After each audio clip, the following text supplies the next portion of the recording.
Il pleut très fort sur Abidjan et c'est un impératif de se balader avec un parapluie. Justement, à ce propos, il y a un adage nigérian qui dit que l'esprit est comme un parapluie. Pour pouvoir le faire fonctionner, eh bien, il faut tout simplement l'ouvrir.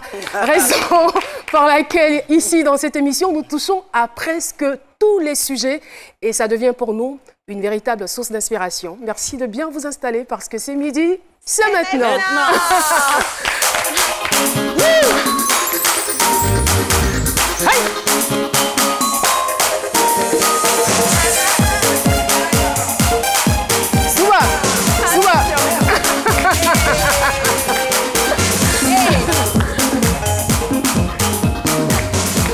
Merci beaucoup à la régie. On est très content de vous retrouver, très chers téléspectateurs. Et ma team de ce mercredi est au grand complet. J'ai envie de dire bonne nouvelle parce qu'elle a bravé tout de même la pluie pour être là. Elles sont toutes en beauté. Je commence par ma gauche, Marie-Paul Adjé. Comment vous allez?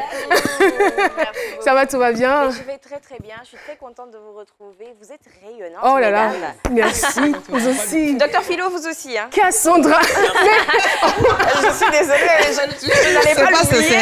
C'est par anticipation parce qu'elle sait que le mec il va réagir. Il va dire je suis là.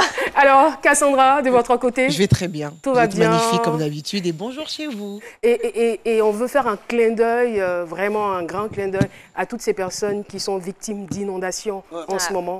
C'est vraiment pas évident. C'est terrible. Comme Vous chaque avez année. tout notre soutien pour l'instant moral. On arrive, on se prépare. Docteur Philo. Ouais, ça va, ça fait plaisir. Et vous faites bien de faire un clin d'œil à toutes ces personnes-là. Et puis, il n'est pas encore trop tard. Il faut quitter les zones à risque, c'est important. Il faut le dire. Le gouvernement passe des messages chaque fois. Et voilà, il pleut, il pleut, il pleut, il pleut, il pleut. Voilà. Et nous prenons les dispositions. Et puis, voilà. Alors, je dirais que... Il y a quoi? Ça avait trop bien commencé. Parce que fallait que ça Oui. Le style était fait exprès en fait. Oui, mais attends, c'est la pluie, c'est l'agriculture aussi. Tout ça. C'est quand il pleut aussi, ça nous arrange au village. Voilà, donc pour nous qui avons des plantations au village, ça nous plaît quand même parfois. D'accord. Et heureusement, vous avez parlé de plantation. Aujourd'hui, nous allons parler de riziculture. Vous le savez bien, nous sommes en période de crise sanitaire. Avec la pandémie à coronavirus, aujourd'hui, la consommation locale est de plus en plus privilégiée. C'est donc à juste titre que nous recevrons une dame pour en parler dans quelques petits instants. Son nom, c'est Tébiri Delphine, avec pour thème directrice d'école. Je prépare ma retraite en m'intéressant à la riziculture. De quoi donner encore de belles idées à toutes ces personnes en fonction en ce moment. On ne reste pas en fonction ou on ne reste pas fonctionnaire indéfinitivement. Ça se prépare. Aujourd'hui, c'est une femme heureuse. Elle viendra partager son témoignage avec nous pendant qu'elle se lave les mains. Nous allons aller à sa découverte à travers, bien sûr, un élément vidéo. Aujourd'hui, C'est Midi reçoit l'une des femmes qui participent à la pérennisation de la riziculture en Côte d'Ivoire. Née à Soubré, Mezo Delphine, épouse Tébiri, est une sexagénaire et mère de 7 enfants. Après l'obtention de son BEPC en 1981, elle réussit le concours d'entrée au CAFOP et sort 2 ans plus tard avec son certificat d'aptitude pédagogique. Institutrice, elle passe à directrice d'école primaire en 2008, puis à chargée de sport à l'IEP ISIA 1 depuis 2014. Dame Tébiri a une vie associative très active. Elle est également la présidente de l'Association des femmes dynamiques du département d'ISIA, une association qui lutte pour l'autonomisation de la femme. Afin de mieux préparer sa retraite, notre invitée s'intéresse particulièrement à la production du riz local, une denrée qui est entrée dans les habitudes alimentaires des populations, surtout en zone urbaine. Tous les détails dans un instant avec Caroline. Alors, nous recevons à bras ouverts notre invitée témoin du jour, Madame Tébiri Delphine. Voilà, avec la daba. Docteur Philo, vous allez l'aider à s'installer, s'il vous plaît. Voilà. Voilà. Madame Tébiri Delphine est institutrice de formation, ancienne directrice d'école et chargée de sport au bureau de l'IEP ISIA 1. Elle est depuis 2015 présidente d'une coopérative de production de riz local. Bienvenue à vous, madame. Merci. On est heureux de vous recevoir. Moi, je suis venue avec mon parapluie, ce n'est pas mon instrument de travail, mais j'en avais besoin aujourd'hui pour mon introduction. Et vous, c'est jamais sans votre daba. Un daba. Votre daba. C'est ça. D'accord, on en saura un peu plus dans quelques petits instants. Je rappelle donc le thème retenu ce jour, directrice d'école, je prépare ma retraite en m'intéressant à la riziculture. Qu'en pense Dr Philo? On le retrouve tout de suite. Et maintenant. Le thème du jour, selon Dr Philo. J'en pense que c'est une bonne chose. J'en pense que c'est une bonne chose. Et là, moi, quand je vous vois avec la daba, ça me fait chaud, que c'est bon. Vous allez rester avec la daba comme ça pendant toute l'émission? Non, elle pourrait s'en débarrasser. Voilà, c'est bon. Directrice d'école, elle a laissé les stylos de côté et puis la daba. Mais ça fait plaisir. Et c'est quand même... Ça fait pitié parfois quand on voit dans nos quartiers des retraités. Parce qu'il faut préparer la retraite. Il faut préparer la retraite. On dit préparer sa retraite, c'est anticiper sur les dépenses de la retraite. C'est très, très important. Parce que, je le dis, dans nos quartiers, nous qui sommes dans les quartiers populaires, nous voyons des retraités, franchement, ça fait pitié. Et comme ça je le disais, on ne reste pas indéfiniment en fonction. Ça fait pitié. Rien n'a été préparé. Et quand c'est comme ça, vous êtes là, vous souffrez. Je dis certains, parce qu'il y a d'autres quand même qui ont su préparer la retraite. Quand tu les vois, franchement, toi-même, tu as envie d'anticiper sur ta retraite même. Franchement, c'est comme policier. Souvent, il y a des policiers, quand tu les vois, quand on dit lui, c'est un ancien policier, ça donne envie de devenir policier. Il y a d'autres quand on dit, quand tu le regardes aussi, tu n'as même pas envie de passer concours de police. Donc ça veut dire qu'il faut préparer la retraite. Et surtout, faites la promotion même de l'agriculture ivoirienne, du riz local. Voilà, la riziculture, c'est très important. Voilà, moi, en tout cas, je consomme le riz local. Moi, Maloussou. À quelle fréquence? Moi, chaque soir, c'est le riz chez moi. Voilà, je n'en suis pas si sûr, voilà. Dr Philo. Non, c'est sérieux. Moi, je mange un riz local. Je ne suis pas dans les histoires. Pour une fois, je ne vous crois pas. Non, vous pouvez, j'ai le numéro de l'autre là ici. L'autre là. Le numéro de qui? L'autre là. Caroline, c'est ma marraine. Elle me soutient dans tout. Elle me donne des conseils également. Donc, ça fait plaisir. Et moi j'ai anticipé déjà sur ma retraite. Moi, j'ai 2 hectares de manioc à main. Ok. Voilà, j'ai déjà 2 hectares de manioc à main. Et je suis sûr que vous aussi, peut-être que, bon, bref. Et puis... On n'en a rien demandé, mais...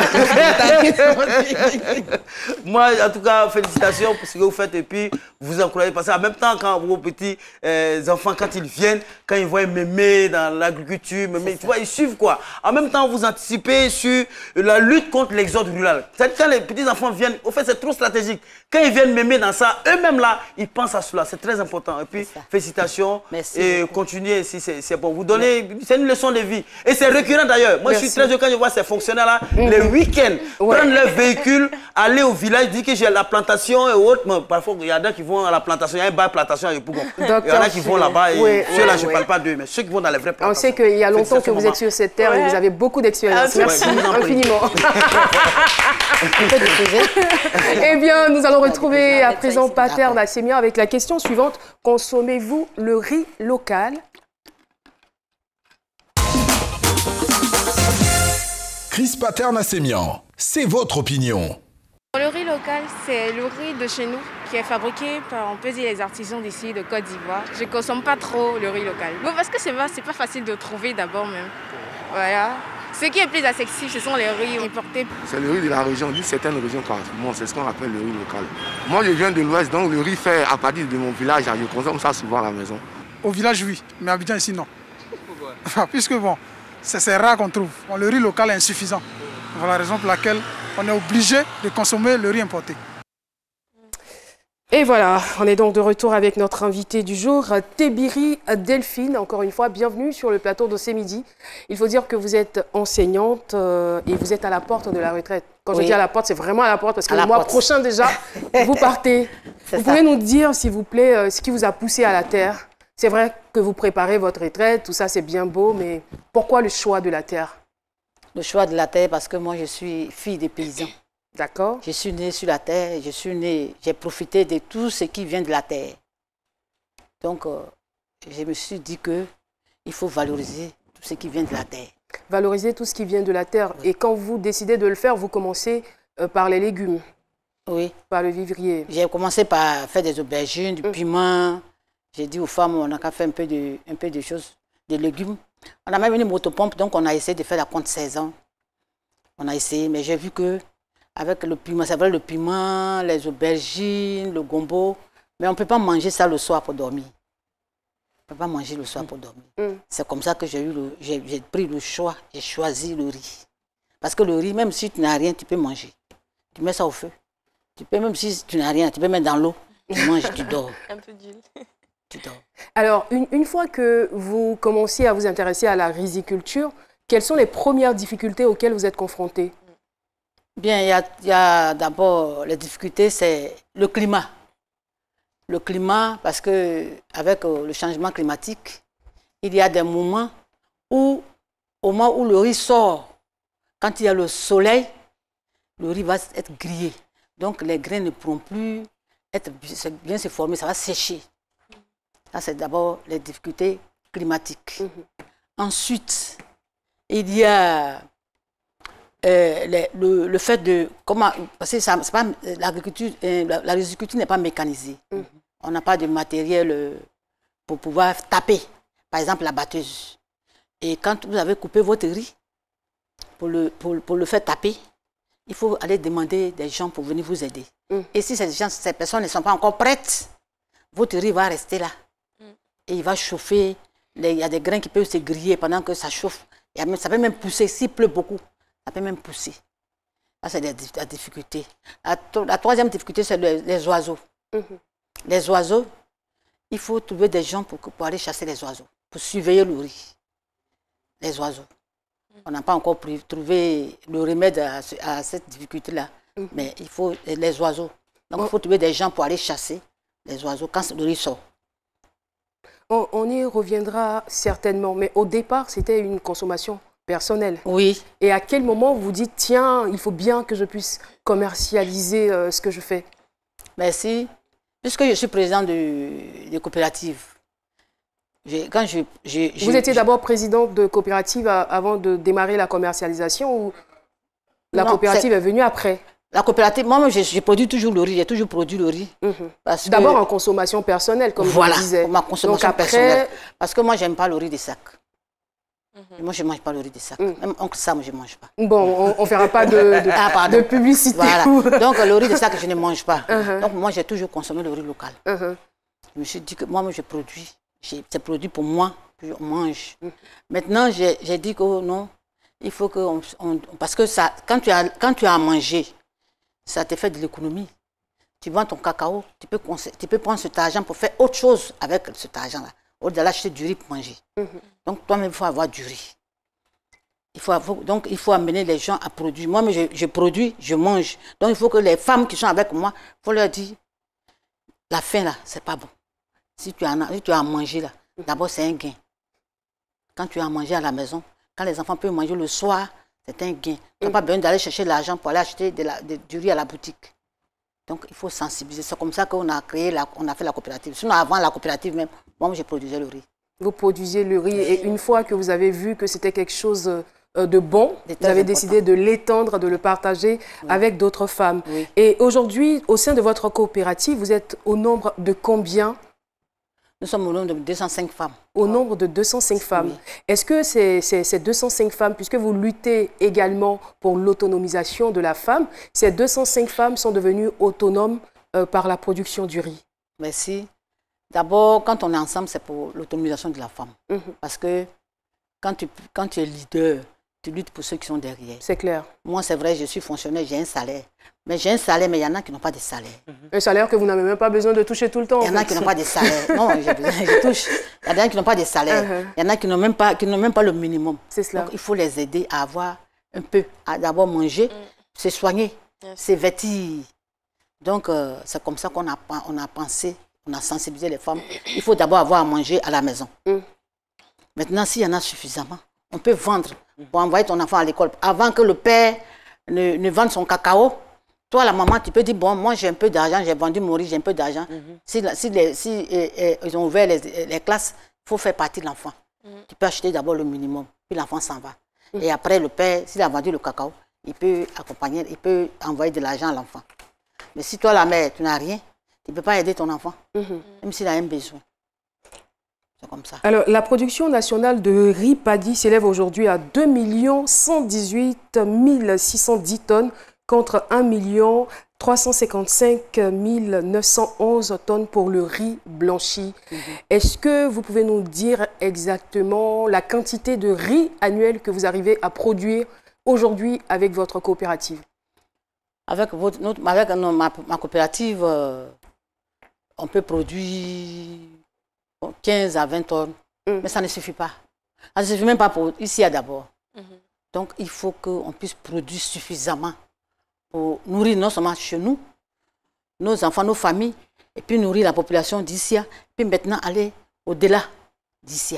Et de quoi vous avez besoin réellement pour pouvoir produire plus? Est-ce de plus de femmes ou de matériel? Non, on a besoin de matériel. Ce sont les femmes, il y en a. Les femmes, il y en a. On a besoin de matériel, de mécaniser la riziculture. Comme je disais tout à l'heure, vous voyez, les gens sont en train de battre le riz. Là, c'est manuel. Hein? C'est manuel. Mais si c'est mécanisé, si c'est avec la batteuse, on n'a pas besoin de tout ce monde-là. On n'a pas besoin de tout ce monde-là. Quand on prend ce qu'ils prennent, on met à la machine, ça sort les grains. Les grains tombent dans les sacs. C'est comme ça. Donc c'est rapide. En quelques minutes, on peut battre des tonnes de riz. D'accord. Et le coût de cette machine?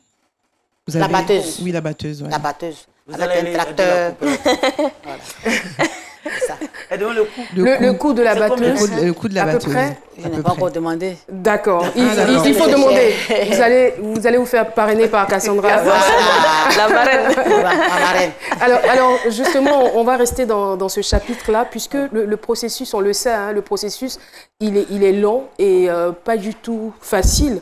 Parce qu'après la période de la semence, il y a la période de la récolte, il y a aussi l'étape du séchage. Après, il faut détacher les padilles. Ensuite, piler pour détacher donc les pellicules de la graine. Voilà. Est-ce que, justement, vous avez besoin forcément de mécaniser et d'industrialiser la production pour pouvoir permettre à tout le monde, sinon pour pouvoir nous autosuffire? Alors, qu'est-ce que vous faites concrètement pour répondre aux besoins des populations?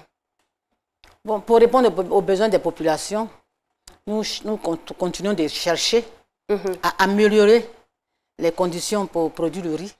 Nous avons besoin de machines, par exemple, tout à l'heure j'ai parlé de batteuses, on a besoin de tracteurs parce que la batteuse, elle est lourde.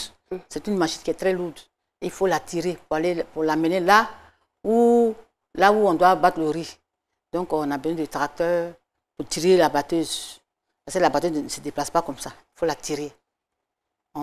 Maintenant, on a besoin de Vous avez besoin de combien de batteuses au total pour les 205 femmes que vous êtes? Vous avez besoin de combien de batteuses, de combien de tracteurs? Puisque ici, il y a 4 axes. Donc, si on a 4, ça peut nous suffire. Chaque axe peut avoir sa batteuse. Ça sera seulement pour Issia. Oui, pour Issia. Et si vous devez, par exemple, nourrir tout l'Ouest, parce qu'on, mine de rien, on a du très, très bon riz local.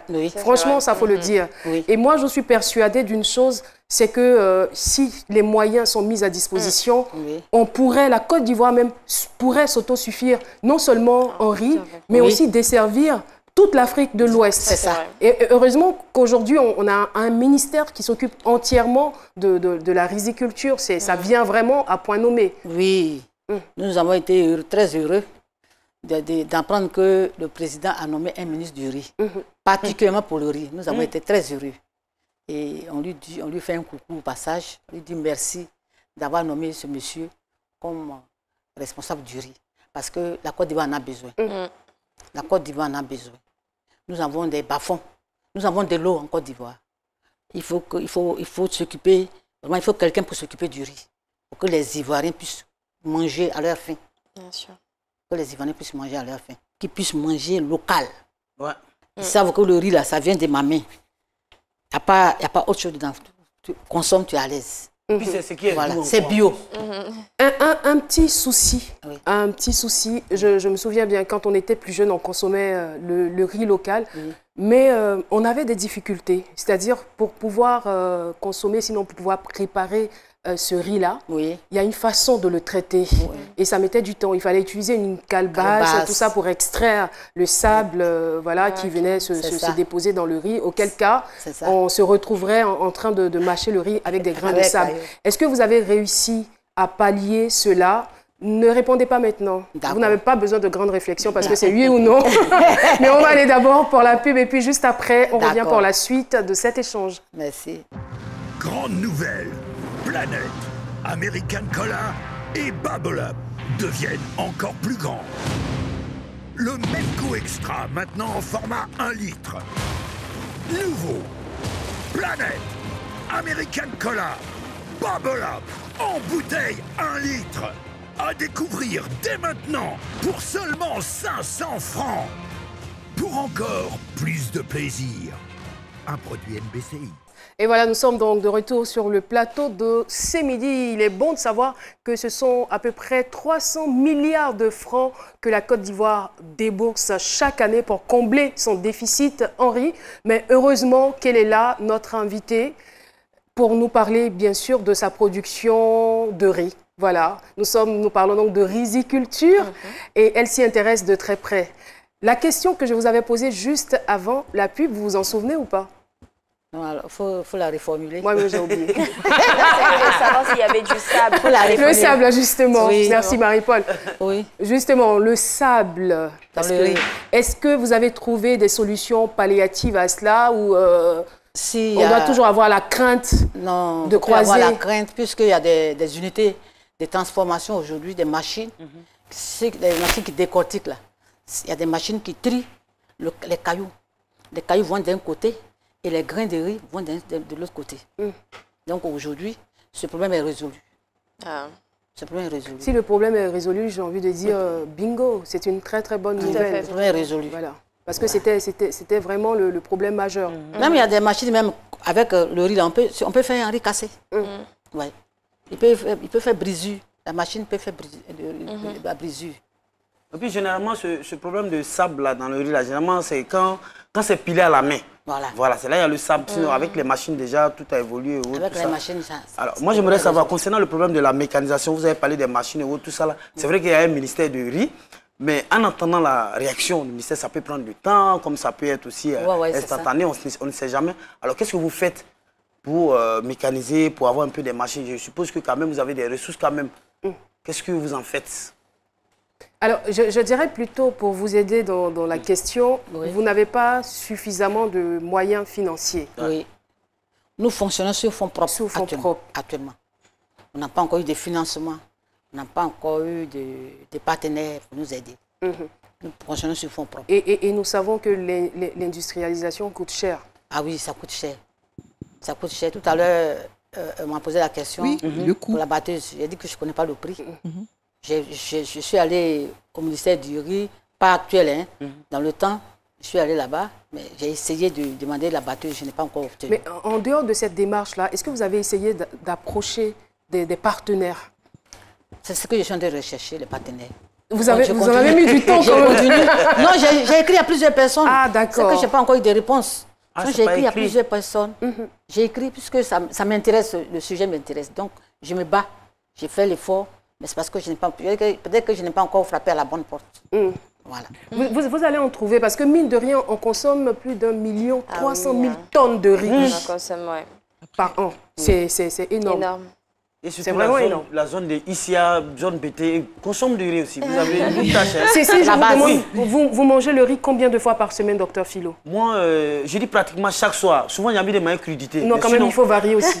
Souvent, quand je sors de la maison, quand je dis rien, c'est que c'est riz. Mais quand je dis, voilà. D'avoir quelques riz sans riz.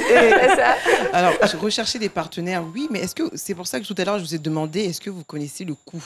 Parce que si vous n'avez pas évalué l'ensemble de vos besoins, le partenaire ne sait pas comment vous aider.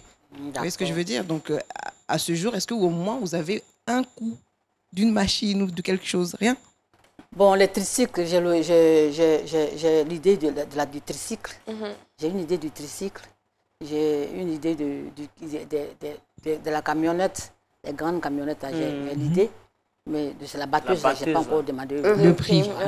D'accord. De toutes les façons, ce n'est pas bien grave. Vous allez trouver des personnes qui vont vous aider parce qu'on est tous concernés. On est tous des consommateurs.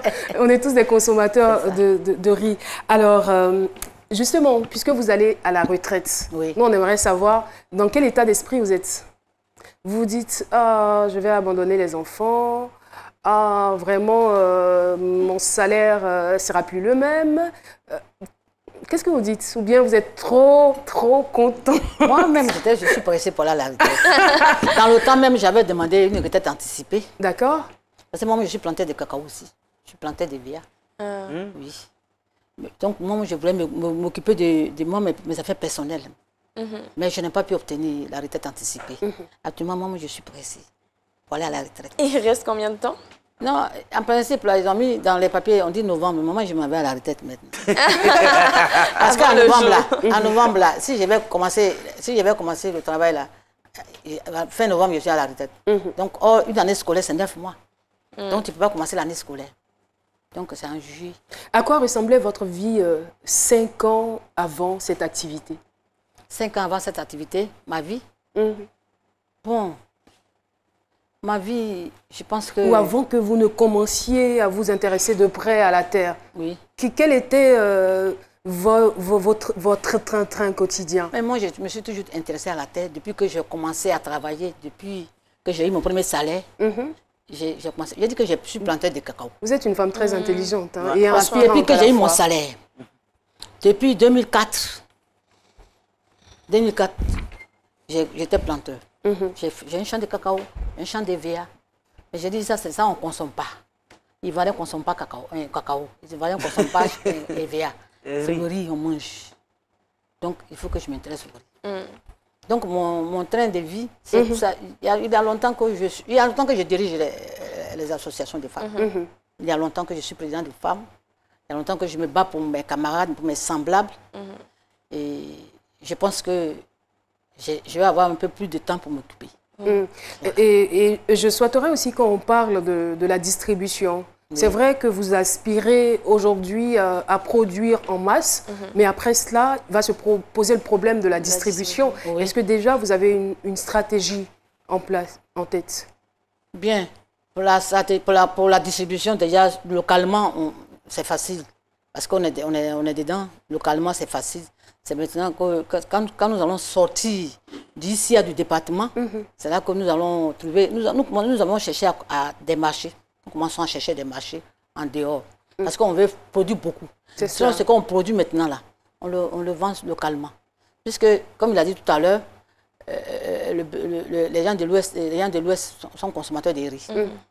Quand il y a pénurie de riz, même à Issia, les gens vont jusqu'à moi pour chercher du riz. Ouais, les vendeuses de riz, là. Dans mon groupe, là, il y a des vendeuses de riz.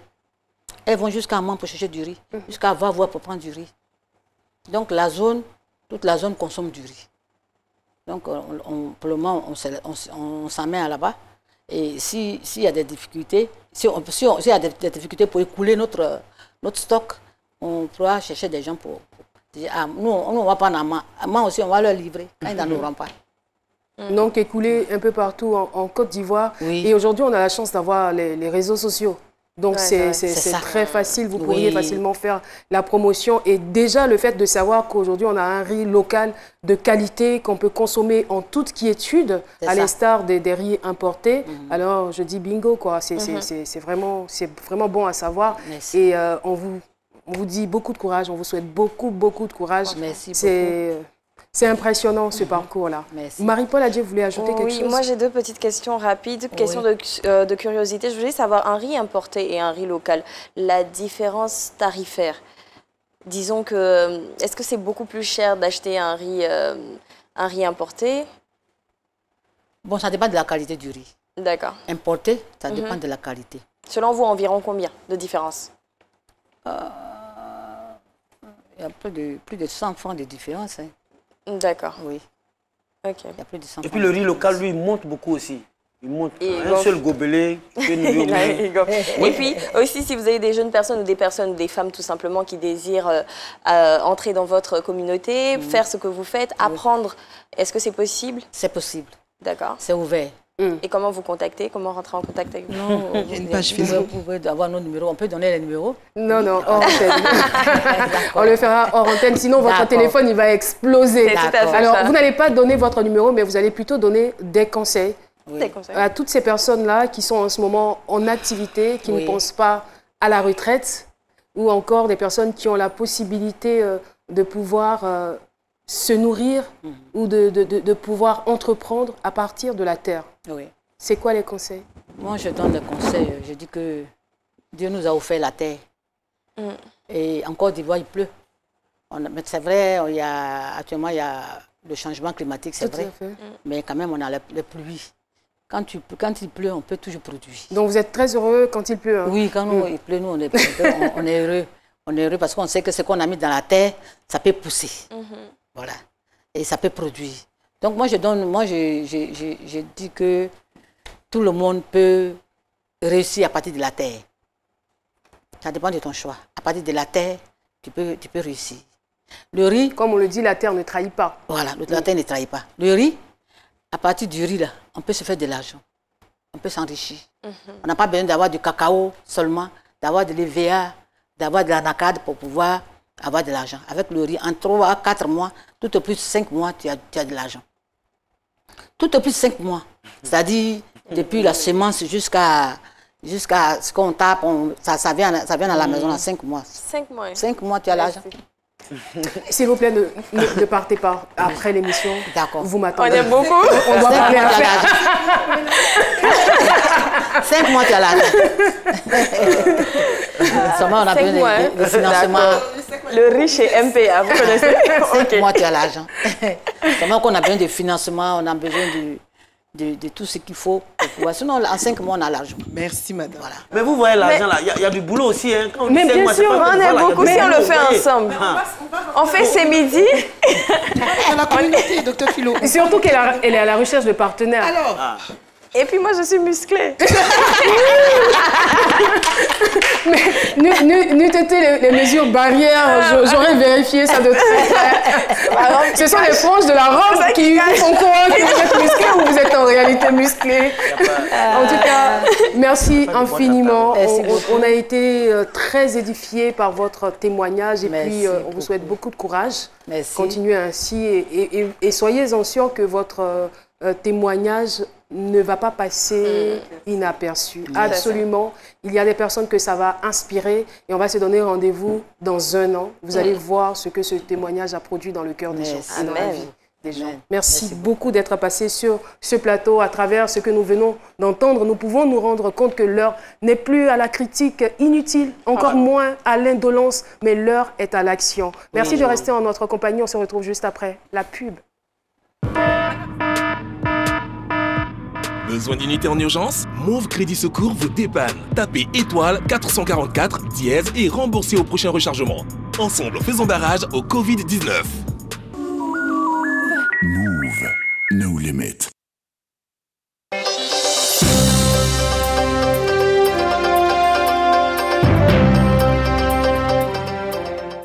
Et voilà, l'émission se poursuit et nous entamons la deuxième partie. Pater Nassémian s'est déjà installé, c'est lui qui remplace Paulus Agathon. Et dans quelques petits instants, Dr Linda Kaboré sera avec nous. Alors Pater, tout va bien?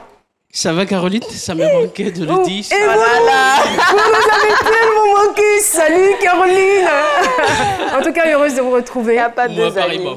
Alors, c'est vrai qu'on garde le sourire, mais les nouvelles ne sont pas très bonnes. Et justement, le nombre de cas qui s'accroît. Justement. Et hier, on l'a déploré ici, on avait noté le plus grand nombre de contaminations depuis quelques mois, c'était 255. On a une très bonne nouvelle, ce chiffre a sensiblement baissé et nous sommes à 240 nouveaux cas contaminés et 47 nouveaux guéris et on totalise, il n'y a pas eu de décès hier. Voilà. Dieu merci. Et nous avons 2996 cas actifs. Je rappelle que les cas actifs, ce sont des personnes qui ont contracté la maladie et qui sont sous traitement. Pour un total général, nous avons 5679 confirmés, c'est-à-dire que des personnes qui sont atteintes, et 2637 guéris pour un total de 46 décès. Voilà. Merci beaucoup. Paterne. Merci infiniment. Docteur Linda Kaboré, on est très heureux de vous recevoir. Bienvenue. Bonjour, vous allez bien?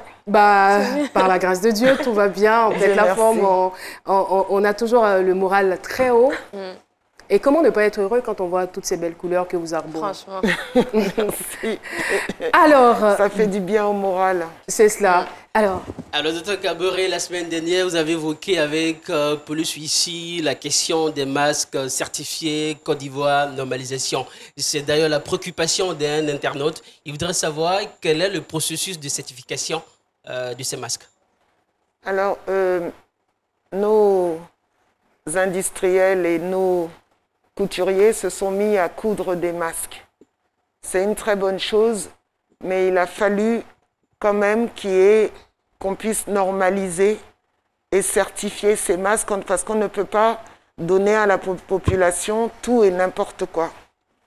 Donc, le laboratoire national de santé publique a été chargé de faire des normes de certification. C'est-à-dire que là, vous voyez par exemple sur l'écran l'arrière du masque.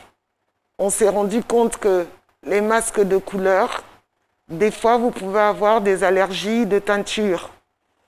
Donc, quand vous fabriquez un masque, vous allez le déposer chez Codinorm et ils vont vous certifier. Ils vont calculer la taille, la dimension, la résistance, la taille des brides.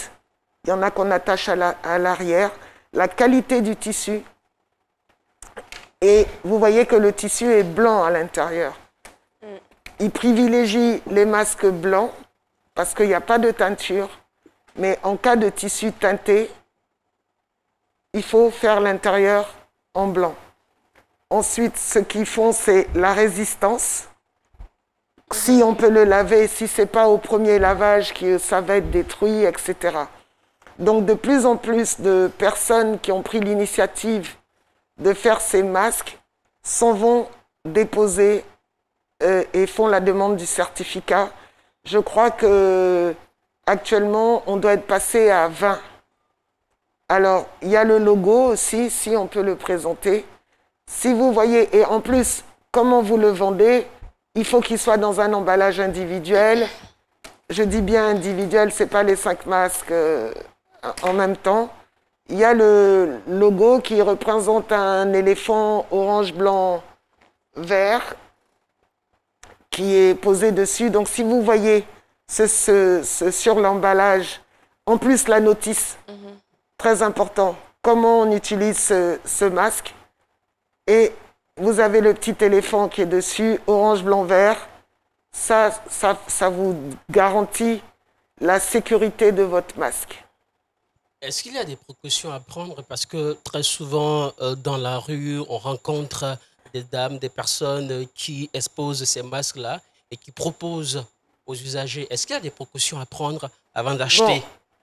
Bon, déjà, si à votre disposition, vous n'avez que le masque qui n'est pas dans un sachet individuel certifié Codinorm, c'est mieux de le laver avant de le porter. Et encore, il y a des masques qui sont exposés à la poussière. C'est ce que je dis. Donc, il faut absolument. Et si c'est dans l'urgence parce que vous avez oublié votre masque et que vous rentrez dans un local comme les supermarchés ou les masques dans lesquels les masques sont obligatoires, vous achetez votre masque, vous mettez un Kleenex dessus pour le poser sur votre bouche. Parce qu'un masque qui a traîné dehors, vous ne savez pas si M. Corona est posé dessus ou pas. Il va falloir faire très attention avec l'usage des masques pour ne pas contracter d'autres maladies. C'est ça. Et les masques qui sont vendus en pharmacie, ils ne sont pas tous certifiés Codinorm, ils sont aussi bien. C'est ce que je dis. Non, pardon, je ne veux pas rire, mais c'est l'air en fait de Cassandra. Les masques qui ne sont pas... Excusez-moi de poser la question, mais franchement, quoi. Ils sont dans la même situation. Bientôt, vous ne trouverez plus que des masques certifiés Codinorm. Il y a une réunion qui est en cours pour le choix de ces masques qui aura lieu incessamment, mais ça ne nous empêche pas d'aider aussi l'industrie locale. On a de plus en plus dans nos comptoirs des masques sous emballage individuel. Il y en a, les certifications sont en cours, mais c'est la même chose que pour tout achat. Il faut le laver avant de l'utiliser ou se protéger la bouche. Tant que vous ne voyez pas le petit éléphant posé dessus avec le mode d'emploi, comment utiliser le masque, etc. Il ne faut pas acheter. Non, je n'ai pas dit. Il ne faut pas tuer notre industrie locale, s'il vous plaît. Non, je ne tue pas l'industrie locale. Je n'ai pas dit qu'il ne faut pas acheter. J'ai dit qu'il faut le laver avant de l'utiliser ou technique d'urgence, mettre un mouchoir dessus pour ne pas, au cas où il est contaminé, que vous n'avez pas le temps de le laver. Dans l'urgence, vous allez quelque part, vous n'avez pas de masque, on vend le masque. Mettez absolument un papier, mouchoir ou ce que vous avez de blanc. Alcool à 90 degrés, peut-être pompé? Non, pas sur le tissu. Pas sur le tissu. Ah, le papier mouchoir, il doit rester pendant combien de temps? On peut le garder combien de temps? Vous-même, vous allez voir qu'à force de parler, il va se mouiller. Vous-même, vous allez le jeter et le remplacer. C'est peut-être une heure ou deux. On vend des papiers mouchoirs partout. Et surtout, quand vous parlez de papier mouchoir, j'ai eu une prise de tête devant un magasin parce que je continue la sensibilisation, même dehors. Hein. La dame, elle est là avec ses gants. Vous vous lavez les mains et elle vous tend le mouchoir en papier. Elle ne doit pas, c'est dans le paquet. Elle doit vous tendre le paquet et vous-même, vous prenez votre mouchoir parce que ces gants, elle prend, et je ne dirai pas où j'ai vu ça, elle prend et elle fait ça. Elle contamine le mouchoir que vous allez utiliser alors que vous venez de vous laver les mains. Il y a ça que j'ai remarqué. Et ceux qui préparent à manger et qui nettoient les surfaces sur lesquelles ils préparent avec du gel hydroalcoolique. Et après, vous mangez, ça a le goût de gel hydroalcoolique. Cassandra, je pense que c'est bon là. C'est-à-dire que si vous achetez un masque, vous n'avez pas confiance, il n'y a pas la mention Codinop, tout ça, il faut... Non, même si tout. Voilà, donc il faut encourager la consommation locale. Si vous n'avez pas confiance, mettez juste un papier mouchoir pour vous protéger. Voilà. C'est bon. Paterne, on a une autre question? Oui, il y a un internaute aussi qui voulait savoir, est-ce que la certification ne va pas entraîner sensiblement l'augmentation des coûts de ces masques? Est-ce qu'il y a, je vais dire, un prix homologué pour ces masques? Les masques certifiés ont des prix. Mais je dis, je ne suis pas là pour tuer l'industrie locale, l'économie, le secteur informel. Je suis là pour vous conseiller que vous pouvez utiliser les masques, mais s'ils sont de couleur ou teintés comme je fais souvent, mettez le Kleenex pour éviter d'avoir des allergies et tout. L'essentiel, c'est que vous soyez protégés et lavez surtout votre masque tous les jours. Ne remettez pas un masque déjà utilisé. Achetez-le, protégez-vous. Si vous pouvez le laver avant, vous le lavez. Mais je ne peux pas tuer le secteur informel, c'est pas possible.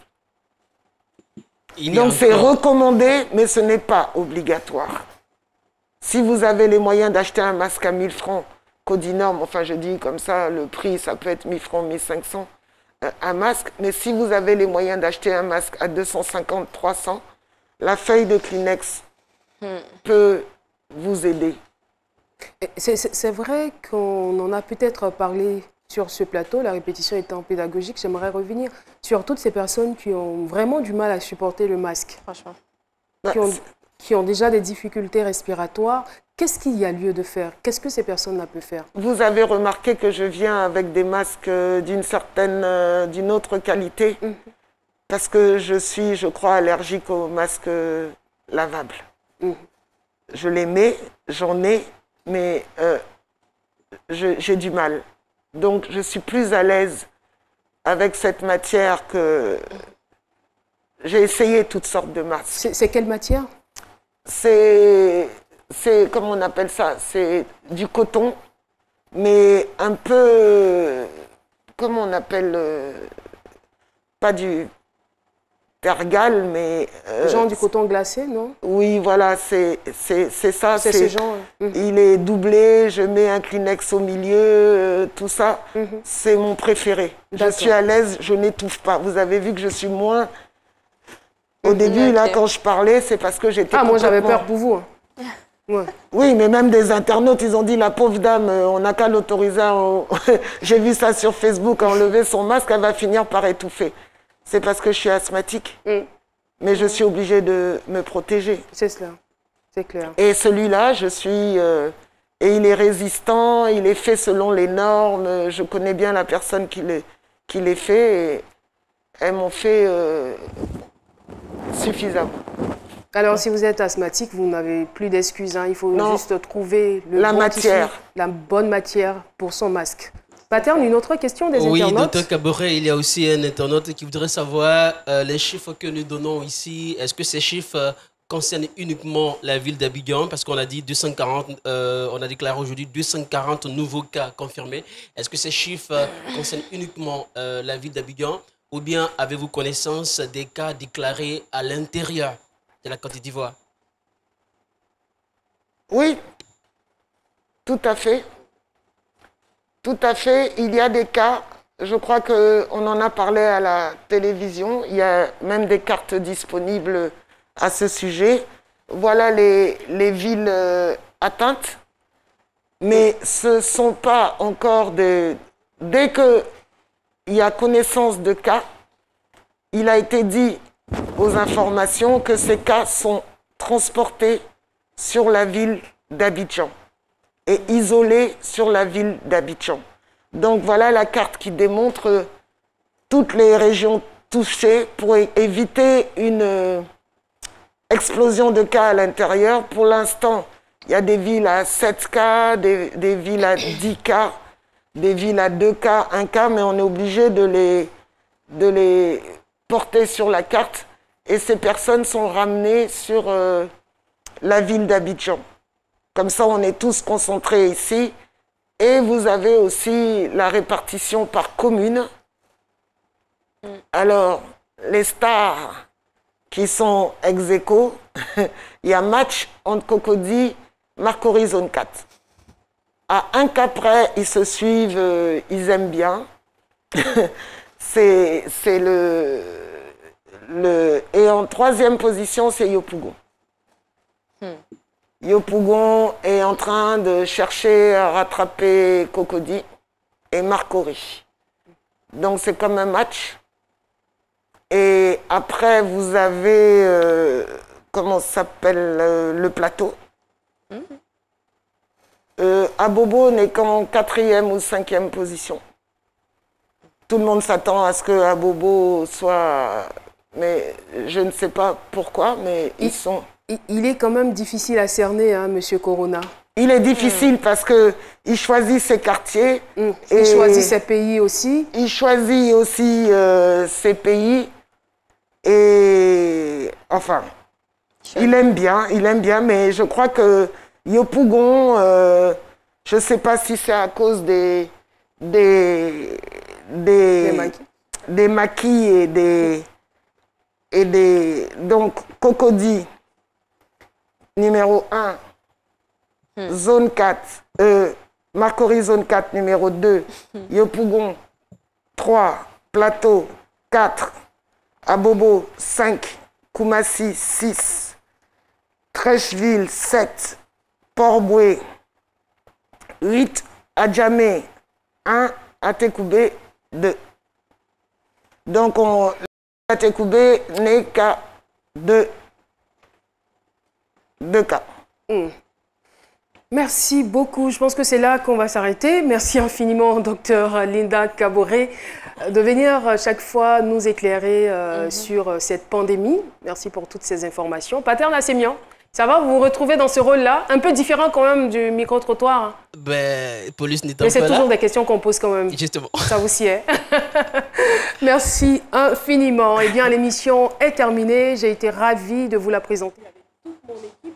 Merci aussi à toutes les équipes qui ont travaillé à la réalisation. Eh bien, n'oubliez pas, comme je le disais à l'entame de cette émission, d'ouvrir votre esprit comme on ouvre un parapluie pour le faire fonctionner.